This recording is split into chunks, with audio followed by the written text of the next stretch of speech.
Dalam nama Bapa, Putra, dan Roh Kudus. Amin. Allah Bapa yang Maha Pengasih dan Penyayang, kami bersyukur atas benih-benih cinta kasih yang telah Engkau tanamkan dalam diri kami. Bukalah telinga dan hati kami untuk dapat mendengarkan sabda-Mu pada hari ini. Dan ajarilah kami untuk terus-menerus mengembangkan cinta kasih dalam diri kami ini, sehingga kami semakin mencintai Engkau dan sesama secara nyata dalam hidup kami sehari-hari. Amin.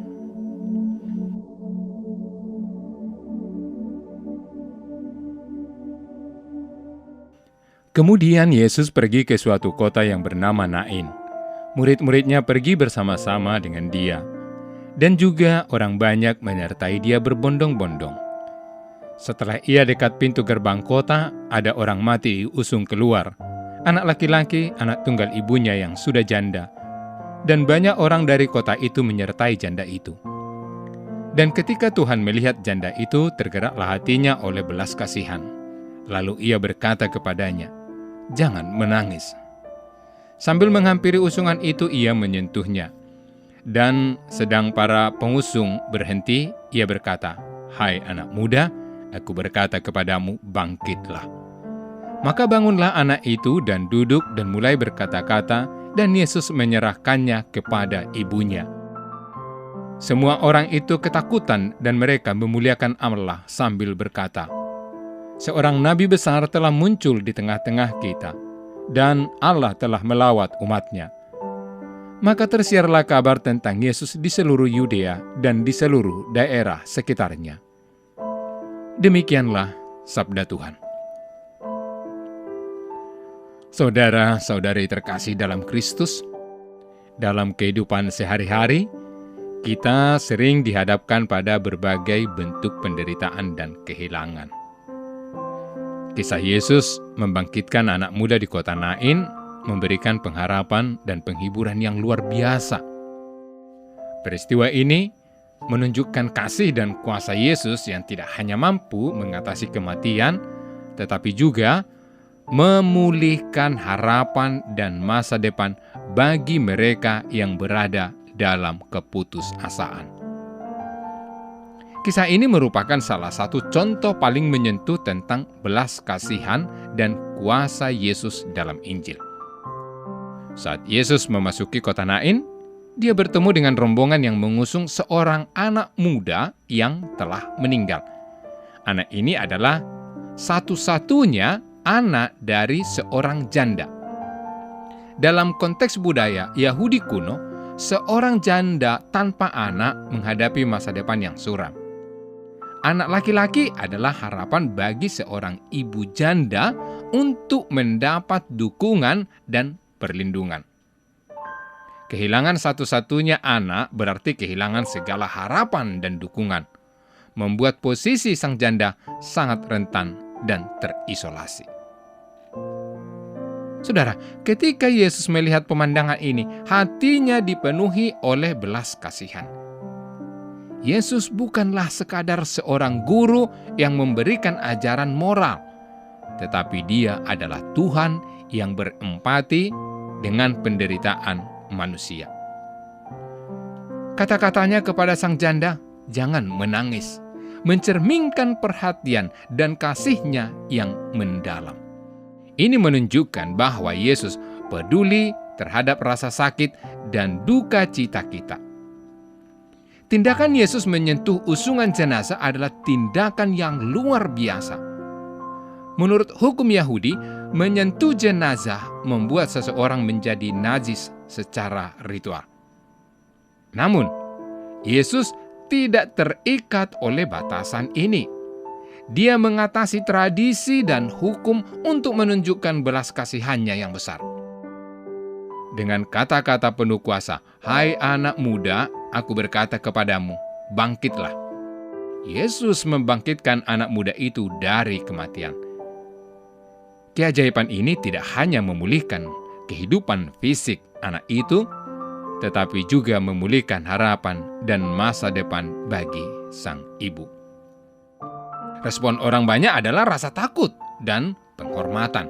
Mereka menyadari bahwa Yesus bukanlah orang biasa. Dia adalah seorang nabi besar, bahkan lebih dari itu, Allah sendiri yang hadir di tengah-tengah mereka. Mukjizat ini membuat mereka menyadari bahwa Allah tidak jauh, tetapi Dia aktif bekerja dalam kehidupan mereka. Mereka memuliakan Allah dan kabar tentang Yesus menyebar ke seluruh Yudea dan sekitarnya. Saudara-saudari yang dikasihi Tuhan, dalam kehidupan sehari-hari, kisah ini mengajarkan kita beberapa hal penting. Pertama, kita dipanggil untuk memiliki hati yang penuh belas kasihan seperti Yesus. Ketika kita melihat penderitaan dan kesulitan orang lain, kita harus tergerak untuk bertindak. Belas kasihan tidak hanya tentang merasakan simpati, tetapi juga mengambil tindakan nyata untuk membantu mereka yang menderita. Kedua, kita diingatkan untuk melampaui batasan dan tradisi yang mungkin menghalangi kita dalam menunjukkan kasih. Seperti Yesus yang menyentuh usungan jenazah tanpa takut menjadi najis, kita juga harus berani melampaui norma dan ekspektasi masyarakat untuk menunjukkan kasih dan perhatian kepada mereka yang membutuhkan. Ketiga, kisah ini memperkuat iman kita bahwa Allah peduli terhadap penderitaan kita. Saudara, dalam saat-saat kesedihan dan kehilangan, kita bisa yakin bahwa Allah hadir dan berkuasa untuk memulihkan dan memberikan harapan baru. Dia tidak hanya melihat penderitaan kita, tetapi juga bertindak untuk menyembuhkan dan memulihkan kita. Tuhan memberkati. Tuhan Yesus Kristus, Engkau tergerak oleh belas kasihan untuk membangkitkan anak dari seorang janda di Nain. Bantulah kami umat-Mu, supaya kami pun memiliki belas kasih kepada sesama, dengan menolong mereka yang menderita dan berkekurangan, serta mengampuni sesama kami. Doa ini kami persembahkan dalam nama-Mu yang kudus, Tuhan dan Penyelamat kami. Amin. Allah yang Maha Kasih, kami bersyukur atas rencana perjalanan apostolik Bapak Suci Fransiskus ke Indonesia. Semoga perjalanan ini menjadi pengalaman iman yang mempererat persaudaraan dalam keanekaragaman, memperkuat bela rasa kepada saudari-saudara kami yang miskin, lemah, tersingkir, dan menderita. Kami mohon kepadamu, berilah kesehatan yang baik bagi Bapak Suci, agar rencana kedatangannya menjadi berkat bagi gereja dan bangsa Indonesia.